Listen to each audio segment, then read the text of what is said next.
Bonjour à tous, on se retrouve sur ce tutoriel vidéo pour réaliser sur le logiciel AutoCAD un plan de fondation. Nous aurons donc un tutoriel écrit qui va nous servir de base pour suivre les étapes, un fichier DWG, c'est le plan du rez-de-chaussée d'une maison individuelle. À partir de ce plan, nous allons donc réaliser le plan de fondation.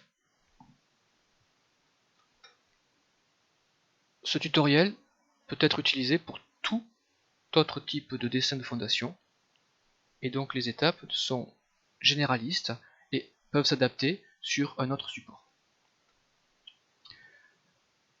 Nous allons donc suivre pas à pas les différentes étapes du tutoriel. Donc nous avons ouvert le fichier maison rez-de-chaussée corrigé 2000, et afin de ne pas travailler sur ce fichier, nous allons enregistrer ce plan sous un autre nom, qui sera plan de fondation. Pour aller plus vite, je vais sélectionner le texte ici,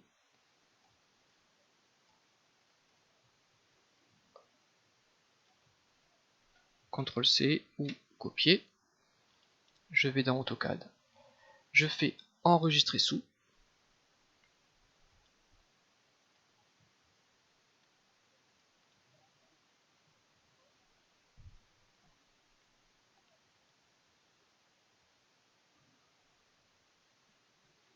et je mets le nouveau nom. Créer un dossier si ce n'est pas le cas, ce dossier s'appellera fondation avec le nom du projet, par exemple. Et j'enregistre.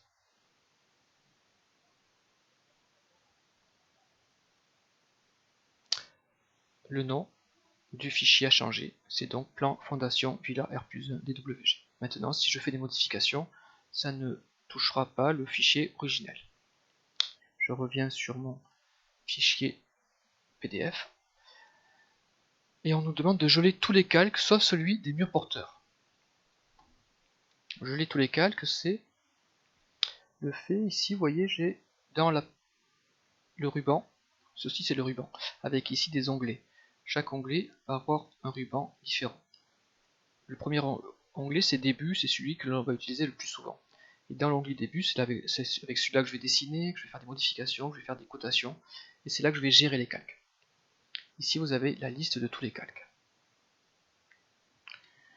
On peut utiliser aussi des outils là pour pouvoir geler plus rapidement. Donc ici par exemple je vais utiliser l'outil geler, et je vais sélectionner les différents calques. Ici par exemple cotation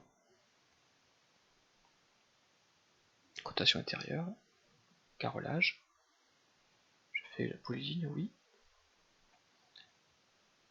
les cloisons intérieures, les portes, les sanitaires, référence de bloc, oui, ici, les menuiseries extérieures, le texte, ici des cotations, oui,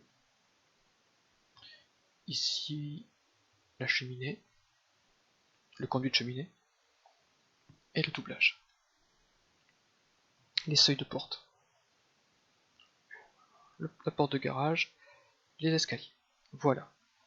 Ici, les seuils n'ont pas été supprimés, c'est chose faite. J'appuie sur Entrée. J'ai donc gelé tous les calques, hormis les murs porteurs. Donc les murs porteurs, ce sont les murs qui seront, eux, positionnés sur les fondations.